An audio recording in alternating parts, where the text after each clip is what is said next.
நமது மேடையை அலங்கரிக்க வருகிறார் பொள்ளாச்சியிலிருந்து ராஜவேணி அம்மா அவர்களை வருக வருக என வரவேற்கிறோம். சரி, ஓகேங்களா? அருள் பெருஞ்சோதி, அருள் பெருஞ்சோதி, தனிப்பெரும் கருணை, அருள் பெருஞ்சோதி. மாதா பிதா குருமார்களை வணங்கி, நவ கிரகங்களையும் பஞ்சபூதங்களையும் பிரபஞ்சங்களையும் வணங்கி, இந்த வாய்ப்பு கொடுத்த நம்ம குபேர கலச அறக்கட்டளை நிர்வாகி அனைவருக்கும் என்னுடைய மனமார்ந்த நன்றி தெரிவித்துக் கொள்கிறேன். மற்றும் நம்ம இந்த நிகழ்ச்சியின் மூலமாக உலகெங்கும் தெரிய வைக்கிற நம்ம ஆன்லைன் அஸ்ட்ரோ டிவி உரிமையாளர் ரவி ஜெயக்குமார் சார் அவர்களுக்கும், நம்மளோட நண்பர் பாலசுப்ரமணியன் சார் அவர்களுக்கும் ஒரு நன்றியை, ஸ்பெஷல் தேங்க்ஸையும் நன்றியை தெரிவித்து நம்மளோட நிகழ்ச்சிக்கு போகலாம். எப்படியுமே ஜோதிட கருத்தருங்கன்னா நிறைய கருத்துக்கள் முத்து மாதிரி உங்களுக்கு வந்து சேர்ந்துகிட்டே இருக்குங்க. வாடிக்கையாளராகட்டும், ஜோதிட படிக்கிறவங்களாகட்டும், நிறைய ஜாம்பவானாகட்டும் என்னென்ன கருத்து வருதுன்னு அவங்க நோட்ஸ் பண்ணிகிட்டே இருப்பாங்க. கொஞ்சம் வித்தியாசமான தலைப்பெடுத்தாங்க. கிரக காரகத்துவம், பாவ காரகத்துவம், நியூமராலஜி என்னென்னமோ இருந்தாலும் ஒரு ஜாதகத்தில் தசா என்ன நடக்குது அப்படின்னு நம்ம கொஞ்சம் வீரியமாக எடுத்து பார்க்கணும். எல்லாத்துக்குமே ஒரு நட்சத்திரத்தில் பிறந்திருப்பாங்க. அதுக்கப்புறம் அந்த நட்சத்திர அடிப்படையில் அவங்களுக்கு தசை போயிட்டு இருக்கும்.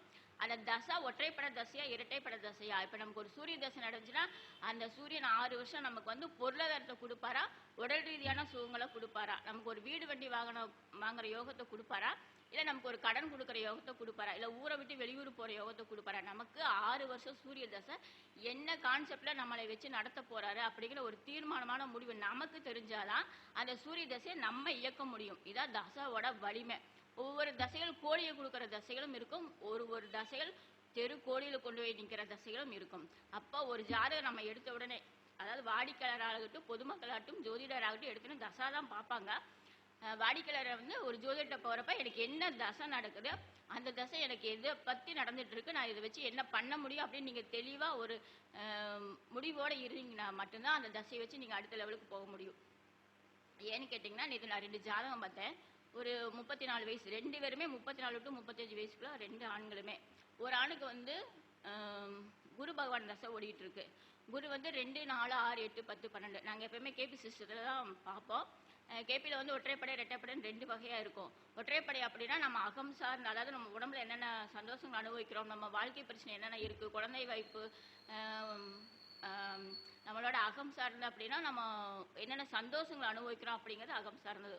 புறம் சார்ந்தது அப்படின்னா பொருளாதாரம் என்னென்ன கிடைக்கும், நம்ம வீடு வாங்குமா, ஏதாவது கார் வாங்குமா, வண்டி வாங்குமா, ஒரு சைட்டு வாங்குமா, இல்லை நிறைய நமக்கு ப்ரொமோஷன் ஆகுமா, பணம் வருமா அப்படின்னு எடுத்து கொடுக்குறதா நம்ம புறம் சார்ந்தது அப்படின்னு நம்ம சொல்லலாம். ஓகேங்களா? ஒன்று அகம் சார்ந்த தசையாக இருக்குது, இல்லைன்னா புறம் சார்ந்த தசையாக இருக்கும். அகம் சார்ந்த தசை போகிறப்ப புறத்துக்கு அடி விழுகும், புறம் சார்ந்த தசை போகிறப்ப அகத்துக்கு அடி விழுகும். நேற்று நான் பார்த்த ஜாதகம் வந்து 34 வயசுல ஒரு ஆண் ஜாதகம். அவருக்கு வந்து குரு தசை போயிட்டு இருந்தது. குரு வந்து தன்னோட கையில் 2, 4, 6, 8, 10, 12 இரட்டைப்படை பாவங்கள் எல்லாமே தன்னோட கையில் வச்சு தசை நடத்திட்டு இருந்தாரு. நான் அவர்கிட்ட கேட்டேன், சார் 16 வருஷம் குரு தசை, இப்போ கிட்டத்தட்ட ஒரு 9 வருஷம் போயிடுச்சு, இன்னும் ஒரு 6-7 வருஷம் தான் இருக்குது, ஆனால் நல்லா இருக்குது, குரு உங்களுக்கு எந்த டிஸ்டர்பன்ஸும் பண்ணலைங்க சார், பொருளாதாரத்தை நல்லா கொடுப்பாரு அப்படின்னு சொன்னேன். ஆமாம் மேடம், நீங்கள் சொன்ன மாதிரி பொருளாதாரம் ஒன்றும் பிரச்சனை, நான் வந்து ஒரு பெரிய கம்பெனியில் மேனேஜராக இருக்கேன், நல்லா சேலரி வருது, ஒரு கம்பெனி மட்டும் நான் 2-3 கம்பெனி பார்த்துட்டு இருக்கிறனால எனக்கு பொருளாதாரத்தில் எந்த பிரச்சனையும் இல்லை, நல்லா சேலரி வந்துட்டுருக்கு. குரு வந்ததுக்கு அப்புறம் நான் கொஞ்சம் சைட்டெல்லாம் வாங்கி போட்டேன். இப்போ நான் வீடு கட்டலாமான்னு கேட்டார். வீடு தாராளமாக கட்டலாம், ஏன்னா ரெட்டைப்படம் தசை போது கட்டலாம் அப்படின்னு சொல்லிட்டேன். அதுக்கப்புறம் அவர் கேட்ட கேள்வி, எனக்கும் என்னோட ஒய்ஃப் வந்து கல்யாணமே ஒரு 5-6 வருஷம் ஆச்சு, எங்களுக்கு வந்து பேபி எப்போ கிடைக்கும் அப்படின்னு கேட்டார். அப்போ அங்கே என்னதுன்னா, குரு அப்படின்னாவே குழந்தை காரகத்துவம். அவர் ரெட்டைப்பட பாவங்களை வச்சுட்டு இருக்காரு. அந்த இடத்துல அவர் என்ன செஞ்சாருன்னா, அவருக்கான பொருளாதார வசதி ஃபுல்லாக கொடுத்துட்டாரு. குழந்தை அப்படி காரகத்துவத்தை பேலன்ஸ் பண்ணிட்டாரு. ஏன்னா குழந்தை அப்படி காரகத்துவம் வந்து நம்ம ஒற்றைப்படை பாவங்கள் 5ஆம் பாவத்தில் வருது. அது நம்மளோட வாழ்க்கையை சார்ந்து போகிறதுனால அவரோட குழந்தை பாவத்தை கட் பண்ணிட்டாரு. குழந்தைய கொடுக்கல அவர் குரு பகவான். அதுக்கப்புறம் அவரோட மனைவியோட ஜாதகத்தை வாங்கி பார்த்துட்டு அவங்களுக்கு எப்போ ஒற்றைப்பட தசை வருது, இவங்களுக்கு எப்போ ஒற்றைப்பட தசை வருதுன்னு 2 பேர்த்துக்கும் காமனாக ஒரு டேட் எடுத்து கொடுத்து, சார் குரு வந்து குழந்தையோட காரகத்துவம் தான், ஆனால் ரெட்டைப்படை வச்சுட்டு இருந்தாலும் அடுத்த வர புத்திகள், ஏன்னா நீண்ட கால ஒரு செயலுக்கு நம்ம ஒரு தசை நீண்ட காலம் வர்றதுக்கு பார்க்கலாம். ஒரு 10 வருஷம் ஒரு தொழில் போட்டு பண்ணுறேன், இது நல்லா போகுமா அப்படிங்கிறது நம்ம ஒரு தசையை பார்க்கலாம். இப்போ குழந்தை பிறப்பு ஒரு வீடு கட்டணும் அப்படின்னா நம்ம ஒரு 16 வருஷமும் குழந்தை எடுத்துகிட்டு இருக்க மாட்டோம், வீடு கட்டிகிட்டு இருக்க மாட்டோம். ஒரு சின்ன ஷார்ட்டில் ஒரு புத்தியில் ஒரு குழந்தை கிடைச்சா போதும் அப்படின்னு அவருக்கு ஒரு புதன் புத்தி ஓடிட்டு இருந்துச்சு. புதன் வந்து ஒற்றைப்படையாக இருந்தார். நீங்கள் அந்த புதன் புத்தியில் நீங்கள் வந்து கொஞ்சம் உங்கள் ஒய்ஃபுக்கு நல்லா இருக்குங்க சார், இந்த சமயத்தில் நீங்கள் வந்து ஒரு குடும்ப வாழ்க்கையில் ஈடுபடுறப்போ உங்களுக்கு குழந்தை வைப்பு நல்லா இருக்கும், குழந்தை பிறந்துடும். நீங்கள் குரு வீக்காக இருக்கனால ஐவிஎஃப்கெல்லாம் போகாதீங்க, நீங்கள் டேட் ரொம்ப தள்ளியும் போடாதீங்க, எந்த மருத்துவத்துக்கும் போகாமல் இயற்கையாகவே பிறந்திருக்கு வாய்ப்பு இருக்குது, ஏன்னா அவருக்கு 5ஆம் பாவம் நல்லா இருந்தது. இதெல்லாம் நான் சொல்லிட்டு அவங்களோட மனைவி ஜாதகத்தையும் வாங்கி பார்த்துட்டு அவங்களுக்கும் அந்த டேட் எடுத்து கொடுத்து இது பண்ணேன். இதுல என்ன கருத்து தெரியுதுன்னா குரு பகவான் தசை தான். ஏன்னா குரு நல்ல நிறைய பணத்தை கொடுப்பாரு. குருங்கிறப்ப நமக்கு லட்சக்கணக்கில் பணத்தை கொடுப்பாரு. கிட்டத்தட்ட அவர் கோடிக்கணக்கில் பணம் சம்பாதிச்சிருக்காரு. அவர் இல்லைன்னு சொல்லல. கோடிக்கெல்லாம் பணம் கொடுக்குற கடவுள் ஒரு குழந்தை கொடுக்க மறுக்கிறாரு. ஏன்னா அவர் வச்சிருக்கிற பாவங்கள் இரட்டைப்படை பாவங்கள். அவர் குழந்தைக்கான காரகத்துவத்தை லேட் பண்றாரு. அப்ப நமக்கு அந்த தசை நடக்குது, நமக்கு எப்ப குழந்தை கிடைக்கும் அப்படின்னு பார்த்துட்டு நம்ம பண்றப்ப ஐவிஎஃப்க்கு போகாம உடனடி எந்த பிரச்சனையும் டாக்டர்கிட்ட போய் பேசாம கொஞ்சம் வெயிட் பண்றப்ப நமக்கு அந்த ஒற்றைப்படை பாவங்கள் வர்றப்ப குழந்தை ஈஸியாவே கிடைச்சிரும். இது நம்ம ஜோதிடர்கிட்ட கேட்கறப்ப நம்ம தெளிவை எடுத்து சொல்லிட்டா அவங்களுக்கும் ரொம்ப சந்தோஷப்படுவாங்க. நான் சொன்னப்ப நான் இப்போ உங்ககிட்ட ஜாதகம் பார்க்கலினா நாங்க அடுத்த மாசம் ஐவிஎஃப்க்கு ட்ரை பண்ணலான்னு இருந்தோம், நீங்க சொல்றதுனால எனக்கு பெரிய ஒரு சந்தோஷமா இருக்கு. நான் கோச்சாரத்தை சேர்த்து சொன்னேங்க. ஏன்னா அவங்க ஒய்ஃப் பிறந்தது பூச நட்சத்திரம். இவரோட குருவும் பூசத்துல இருக்காரு. இப்ப கோச்சார குருவும் அடுத்தது கடகத்துக்கு வர போறாரு. அந்த பூச நட்சத்திரத்துல அந்த குரு இறங்கி வர்றப்ப அந்த தாய்மை அடைகிற தன்மை பொண்ணுக்கு இருக்குது, உங்களுக்கு இருக்கு. அதனால நீங்க பயப்படாதீங்க, கண்டிப்பா அடுத்த வருஷம் உங்களுக்கு பேபி ஃபார்ம் ஆயிரும் அப்படின்னு நான் சில விளக்கங்கள் சொல்றப்ப அவர் பயங்கர சந்தோஷப்பட்டாரு. இதே மாதிரி இன்னும் ஒரு ஜாதகம், இதே மாதிரி 34 வயசு தான் அந்த பையனுக்கும். இவருக்கு 34 தான், இந்த பையனுக்கு 34 தான். ஒரு 2 நாளைக்கு முன்னாடி கொண்டு ஜாதகத்தை ஃபேமிலியோட பார்த்தாங்க. இந்த பையனுக்கு சந்திர தசை ஓடிட்டு இருந்ததுதான். சந்திரன் 9ஆம் பாவத்தை கையில வச்சு சப்ளாடா நின்று நடத்திட்டு இருந்தாருங்க. இந்த சந்திரனுக்கு முன்னாடி சூரிய தசை நடந்திருக்கு இல்லைங்க. சூரியன் 2, 4, 6, 10 போயிட்டு இருந்திருக்கு. அப்ப அந்த 2, 4, 6, 10 இந்த பையன் இரும்பு தொழில் பண்ணிட்டு இருக்கு. அப்படியே அந்த இரும்பு தொழில் சூப்பரா போயிட்டு இருக்கு. 2, 3 சைட் வாங்கியிருக்கா. அப்படி கார் எல்லாம் 2, 3 வாங்கியிருக்கா. அப்படி அந்த கார் ரீசேல்ஸும் பண்ணியிருக்கா. அப்படி அதுல நிறைய லாபம் கிடைச்சிருக்கு. ஒரு 6 வருஷம் சூப்பரா போயிருக்கு. சந்திரன் 9ஆம் பாவத்தை கையில வச்சிருக்காருன்னு தெரியாம சந்திர தசை வந்ததுக்கு அப்புறம் அதே மாதிரி அந்த கார் வாங்கி விற்கலாம் அப்படின்னு கார் வாங்கி வித்துருக்கு. அப்படி ஏன்னா சந்திரன் 9ஆம் பாவ தசைங்கிறப்ப 4ஆம் பாவத்துக்கு அது அப்படியே 8ஆம் பாவமா வரனால கார் வாங்கி வித்துல லாஸ் ஆகி போச்சு. ஒரு 2, 3 லட்சம் லாஸ் ஆயிடுச்சு. அது சரி, கார்ல லாஸ் ஆனா பரவாயில்ல அப்படின்ட்டு விவசாயத்துல போடலாம் அப்படின்ட்டு விவசாயத்துல போய் போட்டிருக்காங்க. விவசாயமும் லாஸ் ஆயிடுச்சு. விவசாயத்தில் லாஸ் ஆனா பரவாயில்ல, கோழி பண்ண வைக்கலாம், மாட்டு பண்ண வைக்கலாம்னு சொல்லிட்டு கொஞ்சம் அந்த பண்ணைகள்லாம் ஏற்பாடு பண்ணி நீளமா போட்டு அதெல்லாம் வச்சிருக்காங்க. கொஞ்சம் கொஞ்சமா லாஸ் ஆகி ஆரம்பிச்சிருச்சு. ஒரு 10 கோழி சாக, 50 கோழி சாக அப்புறம் அவங்களுக்கு ஒரு மாதிரி பயம் இருந்துச்சு. என்னடா போட்டதெல்லாம் லாஸ் ஆகுது, முதல்ல நல்லா வந்துட்டு இருந்தது, இப்ப நம்ம என்ன தப்பு பண்ணா அப்படின்னு அந்த ஜாதகத்தை நம்பாத நபர் அந்த தம்பி. அப்புறம் இங்க பாருங்கக்கா, நான் அதெல்லாம் நம்பவே மாட்டேன், இருந்தாலும் என்னோட ஒய்ஃப் சொல்றதுனால வர்றேன், என்னதான் எனக்கு நடக்குதுன்னு சொல்லுங்க, நான் போட்டதெல்லாம் லாஸ் ஆயிட்டு இருக்கு அப்படின்னு சொல்லி ஒரு மாதிரி விரத்தியா பேசினேன். அப்படி அப்புறம் அவங்களெல்லாம் போட்டு ஜாதகம் போட்டு பாக்குறப்ப சந்திர தசை ஓடிட்டு இருக்கு. எப்ப இருந்து தம்பி அப்படின்னு சொல்ல சந்திர தசையோட டேட் எடுத்து பாக்குறப்போ ஒரு 3 வருஷத்துக்கு முன்னாடி இருந்து எப்படி இருக்குன்னு சொன்னாங்க. 3 வருஷம் ஒரு 3.5 வருஷத்துக்கு முன்னாடியே சந்திரன் வந்துட்டாரு. அப்பதான் நான் உங்களுக்கு சொல்ல சொன்னேன், ஒரு தசை மாறுறப்ப அந்த தசை என்ன கையில வச்சுட்டு இருக்குன்னு ஜோதிடர்கிட்ட கேட்டுட்டு பண்றப்ப அது சிறப்பு. உங்களுக்கு சந்திர தசை நடந்துட்டு இருக்கு. சந்திரன் 9ஆம் பாவத்தை கையில வச்சு நடந்துட்டு இருக்காரு. சந்திரன் அப்படிங்கறதே நம்ம அதாவது பால் பண்ண, ஆடு மாடு கோழி, இந்த அன்றாட உணவுப் பொருள்கள் இதெல்லாம் உனக்கு செட் ஆகாது. அவர் என்ன சொல்றாரு, நீ வீட்டுல சும்மா இருந்தாவே உனக்கு சாப்பாடு கொடுக்குறேன்னு சந்திரன் சொல்றாரு. நீ போய் நிறைய உற்பத்தியான பொருட்கள் உற்பத்தி பண்றப்ப அந்த உற்பத்தி அவர் லாஸ் பண்ணி விடுவார். ஏன்னா 9ஆம் பாவனே தான தர்மமா போயிடுறது, கொடுத்த பணம் திரும்பி வராது அப்படின்னு நான் சொன்னேன். நீங்க சொல்றது கரெக்ட் தாங்க. நிறைய பணம் கொடுத்து வெளியில அதாவது ஒரு நம்பிக்கை கொடுத்தது கூட திரும்பி வர மாட்டேங்குது. ஒருத்தருக்கு ஜாமீன் கையெழுத்து போட்டு அது கூட இப்ப கடைசியில் நான் தான் கட்ட வேண்டியதா வந்துருச்சு அப்படின்னு சொன்னாங்க. கண்டிப்பா அப்படியே நடக்கும். 2033 வரைக்கும் உனக்கு சந்திர தசை இருக்குதப்பா, அது வரைக்கும் நீ இந்த மாதிரி பண்ணிக்கணும். சொந்தமா எதுவுமே போட்டு பண்ணாதீங்க, இருக்கிறலாம் லாஸ் ஆகாம கையை பிடிக்காம கொஞ்சம் வெளியே வர்றதுக்கு பார்த்துக்கோங்க அப்படின்னு. இந்த தொழில் பண்ணணும், இந்த தொழில் பண்ணக்கூடாது அப்படின்னு ஒரு வேரியேஷன் பண்ணி அந்த தம்பிக்கு கொஞ்சம் அறிவுரை சொல்லி அனுப்பிச்சு விட்டேன். இந்த மாதிரி இந்த தசாநாதனும் புத்திநாதனும் ரொம்ப வலிமைங்க. நமக்கு என்ன தசை நடக்குதோ அந்த தசை ஒற்றைப்படையா ரெட்டைப்படையா இல்ல 3, 7, 11, 4, 8, 12 இதெல்லாம் என்ன வச்சிருக்காங்க அப்படின்னு பார்த்துட்டு அந்த தசை கூட நம்ம பயணிச்சோம்னா எங்கேயுமே நஷ்டமாகாம பொருளாதார இழப்பு இல்லாம நம்ம மீண்டு வந்துடலாம். இது ஒரு குரு தசை நடந்துட்டு இருக்கு. குரு 2, 6, 10 அப்படிங்கிறப்ப குரு ஒரு லம்பா பணம் கொடுக்குற, ஒரு 50 லட்சம் 1 கோடியெல்லாம் கொடுக்குற குரு. ஏன்னா குருனாவே ரொம்ப லிக்விட் கேஸ்ல பெரிய அமௌண்ட் கொடுக்குறோம். சுக்கிரன் தான் லிக்விட் கேஸ் கொடுப்பாரு. அப்ப குரு தசை நடக்கிறப்ப நமக்கு ரெட்டைப்படையா இருந்துச்சுன்னா நம்ம வீடு வண்டி வாகனம் சொத்துக்கள் எல்லாம் வாங்கி பேங்க் பேலன்ஸோட செட்டில் ஆயிடணும். அந்த குரு எப்ப வர்றாரு, அந்த குரு என்ன கையில வச்சுட்டு இருக்காரு, நான் முதலையே ஜோதிடத்தை கேட்டு தெரிஞ்சா மட்டும்தான் அதை கொண்டு போக முடியும். எல்லாத்துக்குமே சுக்கிர தசை வந்துச்சுன்னா நான் கோடீஸ்வரன் ஆயிடுவேன்னு ஒரு தப்பான கான்பிடன்ட் இருக்கு. சுக்கிரன் எல்லாத்துக்குமே கோடீஸ்வர யோகத்துல கொடுக்க மாட்டாரு. சுக்கிரன் 8, 12 எல்லாம் வச்சுட்டு இருந்தாருன்னா அவ்வளவுதான், அவங்க கீழ் மட்டத்தை கொண்டு போயிடுவாரு, ரொம்ப கஷ்டத்தை கொடுத்துருவாரு. உடல் ரீதியாகவும் அப்படிதான் ரொம்ப கஷ்டத்தை கொடுத்துருவாரு. இப்ப நாங்க கேபியில ஒரு 4 மெத்தட் வச்சிருக்கோங்க. ஒண்ணு தர்ம திரிகோணம், 2 பொருள் திரிகோணம், 3 இன்ப திரிகோணம், 4 வந்து மோட்ச திரிகோணம்னு நம்ம பாரம்பரியத்திலும் கொடுத்துருக்காங்க. கேபிலையும் நாங்கள் அதான் எடுப்போம். இப்போ ஒரு தசாநாதன் வந்து 1, 5, 9 வச்சு கொண்டுட்டு வரான்னு வச்சுக்கோங்க. இப்போ ஒரு ராகுதிசையே வருது. ராகுதிசை வந்து 1, 5, 9 அப்படிங்கிறப்ப எப்பயுமே ராகுதிசைக்கு எல்லாரும் பயப்படுவாங்க. ஏதாவது விபத்து கொடுத்துருவாரோ, கஷ்டத்தை கொடுத்துருவாரோ அப்படின்னு. ஆனால் அவர் 1, 5, 9 வச்சுட்டு இருக்கிறப்ப எந்த சிரமத்தையும் கொடுக்க மாட்டாரு. உடல் ஆரோக்கியத்தை கொடுப்பாரு. மெயினாக நுரையீரல் சம்மந்தப்பட்ட பிரச்சனை இல்லாமல், மூச்சு பிரச்சனை இல்லாமல் ஆரோக்கியமாக வச்சிருப்பாரு. இதே இந்த ராகுதிசை வந்து 2, 6, 10 கொடுத்துருந்தாங்கன்னா அவங்கள இங்கிருந்து வெளிநாட்டு கம்பெனியில் வேலை வைப்பாங்க, பிரம்மாண்டமாக சம்பாதிப்பாங்க. இதே ராகு 3, 7, 11 வச்சுட்டு இருந்தாங்கன்னா அவர் கண்டிப்பாக ஊரை விட்டு வெளியில கொண்டு போய் ஒரு தொழில் பண்ண வச்சிருப்பாங்க. இதே ராகு 4, 8, 12, 8, 12, 6, 8, 12 தன்னோட பாவ விரியை வச்சிருந்தாங்கன்னா ஒரே அடி அடிச்சாருன்னா கீழே விழுந்தா எந்திரிக்க முடியாத அளவுக்கு ராகு பயங்கரமா அடிப்பாரு.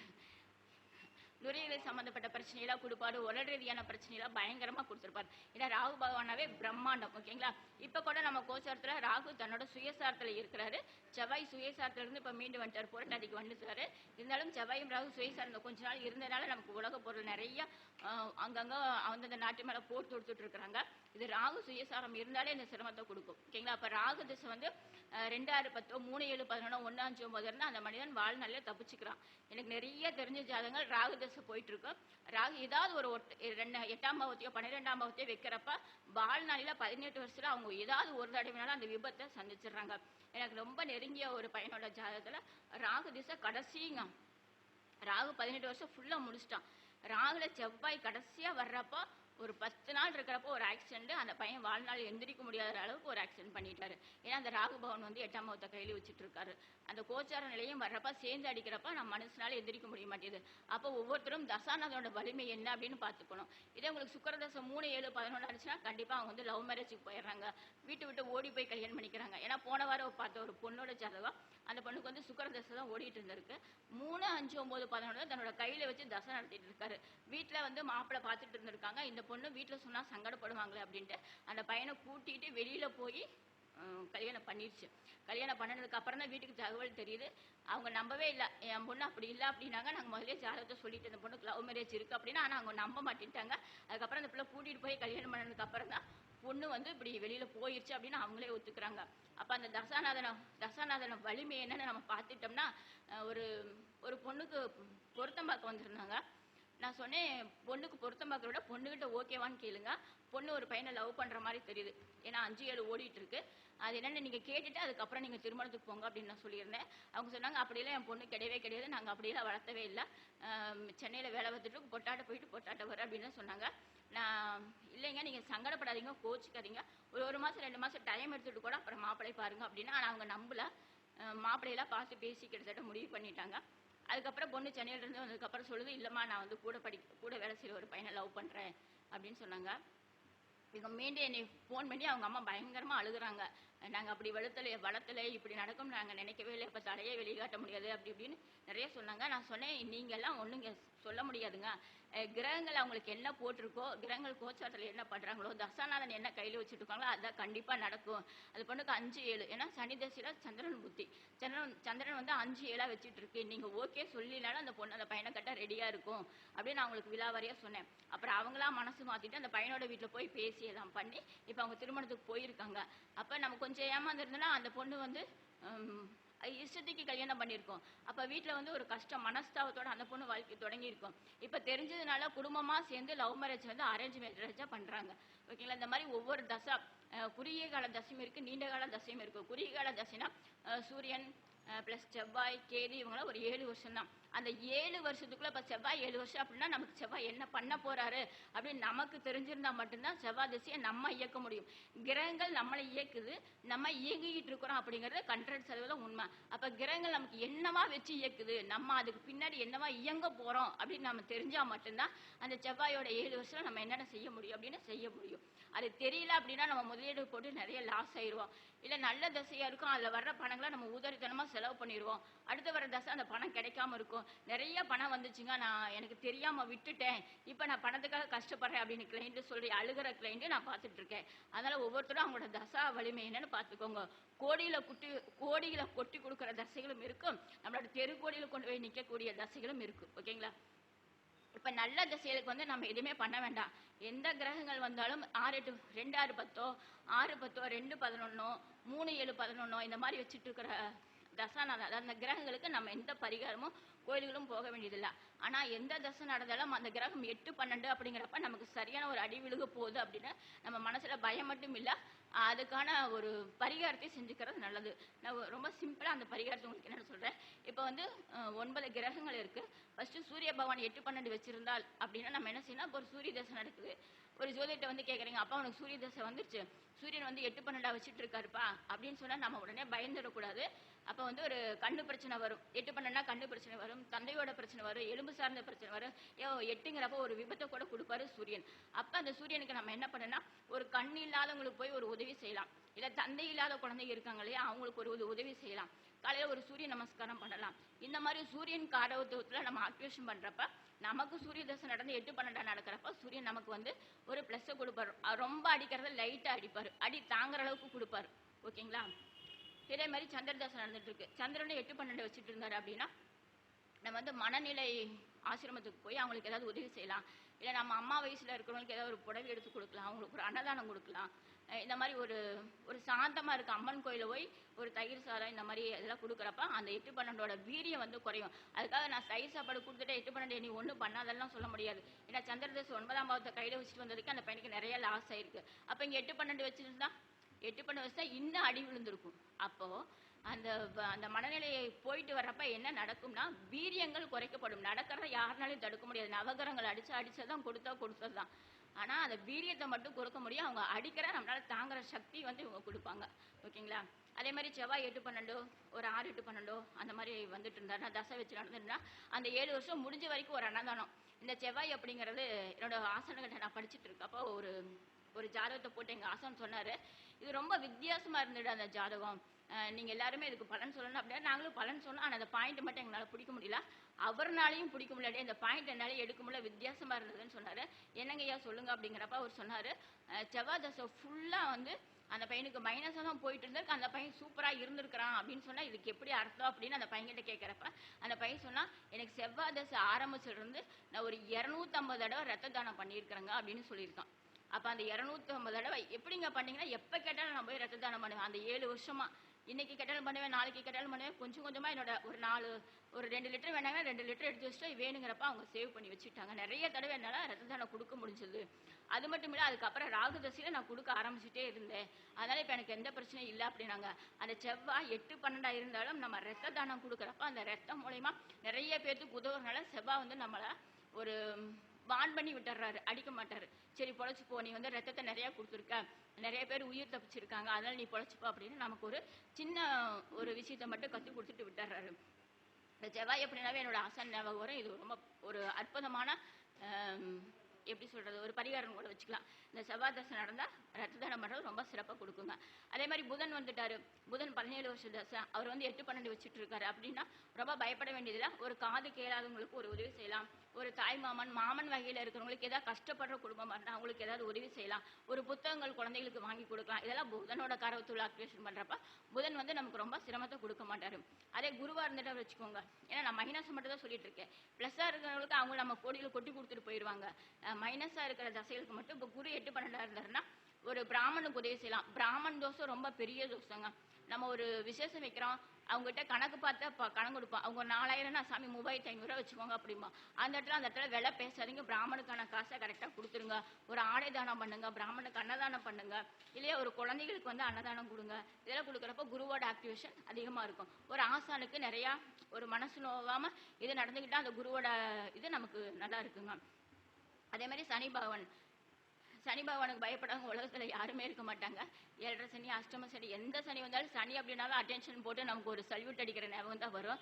அப்போ சனி பகவான் 8 12 அப்படின்னு நமக்கு என்ன பண்ணுவாருங்க, பயங்கர கஷ்டத்தை கொடுத்துருவாரு, ஊனத்தை கூட கொடுத்துருவார். ஓகேங்களா.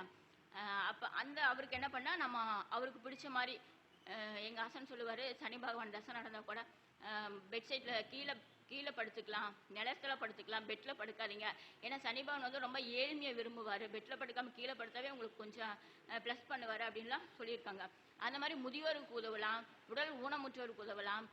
சனி 8, 12 இருக்கிறப்ப நம்ம பெட்லாம் படுக்காம கீழே படுத்துக்கலாம். கொஞ்சம் பழைய சாப்பாட்டுகள்லாம், ஏன்னா பழச விரும்புறவர் தான் சனி பகவான். இட்லியே சாப்பிடாம கொஞ்சம் பழைய சாப்பாடு இருந்தால் பழைய சாப்பாடு சாப்பிட்டு போகலாம். இந்த மாதிரிலாம் பண்றப்ப சனி பகவானோட காரகத்துவம் நம்ம கொஞ்சம் ப்ளஸ் பண்ணுவாங்க. இதே சுக்கிரனா இருந்தான்னு வச்சுக்கோங்க, எல்லாருமே சுக்கிரன் தசை 20 வருஷம் வந்துச்சுன்னா நான் கோடீஸ்வரர் ஆயிடுவேன். ஒரு போன வாரம் ஒரு ஜாதகம், அந்த பொண்ணுக்கு வந்து சுக்கிரன் வந்து இப்பதான் வந்திருக்காரு. சுக்கிரன் 2, 6, 8, 12 வச்சுட்டு இருக்காரு. யார்கிட்ட ஜாதகம் பார்த்தப்ப அவங்க சொல்லியிருக்காங்க கேது பகவான் தசை முடிஞ்சு சுக்கிர பகவான் தசையில் இந்த பொண்ணு கல்யாணம் ஆயிரு அப்படின்னு சொல்லியிருக்காங்க. அவங்க இந்த 2 வருஷமும் பார்த்துட்டு ரிட்டன் எங்கிட்ட அனுப்பிச்சாங்க. நான் பார்த்துட்டு சுக்கிரன் வந்து 2, 6, 8, 12 வச்சுட்டு இருக்காரு. எப்படி உங்களுக்கு திருமணம் நடக்கும்?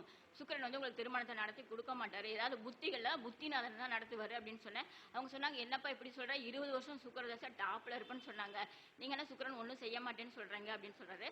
சுக்கிரன் வந்து எல்லாத்துக்குமே பணம் கொடுக்குற கிரகம் தான். ஆனா உங்க ஜாதகத்துல அவர் என்ன பாவங்களை கையில வச்சுட்டு இருக்காரோ அதை தான் ஆக்டிவேஷன் பண்ணுவார். உங்களுக்கு 8, 12 இருந்தா திருமணத்தை கண்டிப்பா கொடுக்க மாட்டாரு. இதே ஆண்களா இருந்துச்சுன்னா நிறைய ஜாதகத்துல நான் பார்த்திருக்கேன். சுக்கிரன் 6, 8 இருந்தா திருமணம் ஆகிறதே இல்லைங்க. ஒரு 35, 6 வயசுக்கார பையன், பழனிக்கார பையன் திருமணத்துக்கு பொறுத்ததுக்காக வந்திருந்தாங்க. பையனுக்கு ஃபர்ஸ்ட் மேரேஜ், பொண்ணுக்கு வந்து செகண்ட் மேரேஜ். அப்ப பாக்குறப்ப அந்த பையனுக்கு 36 வயசாகி ஏன் திருமணம் ஆகலன்னு நான் கேபியில போட்டு பாக்குறப்ப சுக்கிரன் 6, 8 சுக்கிரன் 6, 8 இருந்த ஆண்களுக்கு அந்த சுகமான வாழ்க்கை கிடைக்கிறதா ரொம்ப லேட் பண்றாங்க. அப்ப சுக்கிரன் நீங்க எப்படி நல்லவர்னு எடுத்துக்க முடியும்? சுக்கிரன் நல்லவர் தான். அவங்கவுங்க ஜாதகத்துல என்ன பாவங்களை கையில வச்சுட்டு இருக்காரோ அதன்படி அவங்க செயல்படுறாங்க. ஓகேங்களா? அப்ப அவங்களுக்கு என்ன செய்யணும், திருமணம் ஆகாத பெண்களுக்கு, கன்னி பெண்களுக்கு உதவி செய்யலாம். அவங்க திருமணத்துக்கான கொஞ்சம் பணத்தை கொடுக்கலாம்.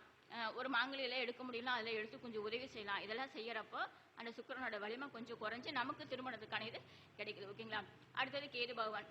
கேது 8, 12 அப்படின்னா டைரக்டா சன்னியாச கொலை கொடுத்துருவாரு. உனக்கு காதலாவது, கல்யாணமாவது, வீடாவது, வண்டி வாகனமாவது அதெல்லாம் ஒன்றும் கிடையாது. ஒரு காவி கட்டிட்டு போய் ஏதாவது கோயிலில் கொண்டுக்கோ, இல்லைன்னா வீட்டில இருந்து வெளியில ஊரை விட்டு வெளியில போயிரு அப்படின்னு முடுக்கி விட்டுருவாரு. அதுக்கு நம்ம ஒண்ணுமே செய்ய முடியாது.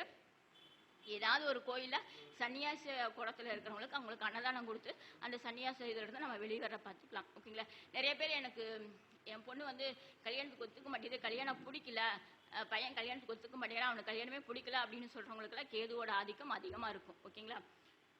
கடைசியா வர நம்ம ராகு பகவான். ராகு அப்படின்னாவே பிரம்மாண்டம். நான் ஏற்கனவே சொன்னேன், ராகு தசையில செவ்வாய் புத்தியில ஒரு பையனுக்கு ஆக்சிடென்ட் ஆச்சு, லைஃப்ல எந்திரிக்க முடியாம அடியே கொடுத்துட்டாருன்னு சொன்னேன். அதே மாதிரி அந்த 8, 12 ராகு வச்சுட்டு இருந்தா அவர் எல்லாத்தையுமே பிரம்மாண்டமா பண்ணுவாரு. ஆனா 8, 12 வச்சிருந்தாலும் ரொம்ப பிரம்மாண்டமா அடியே கொடுத்துருவாரு.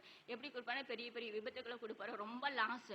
அதாவது ஒரு ராகு திசைக்கு அப்புறம் குரு தசை அவன் தலை காட்ட முடியாத அளவுக்கு கீழே கொண்டு போயிடுவாரு.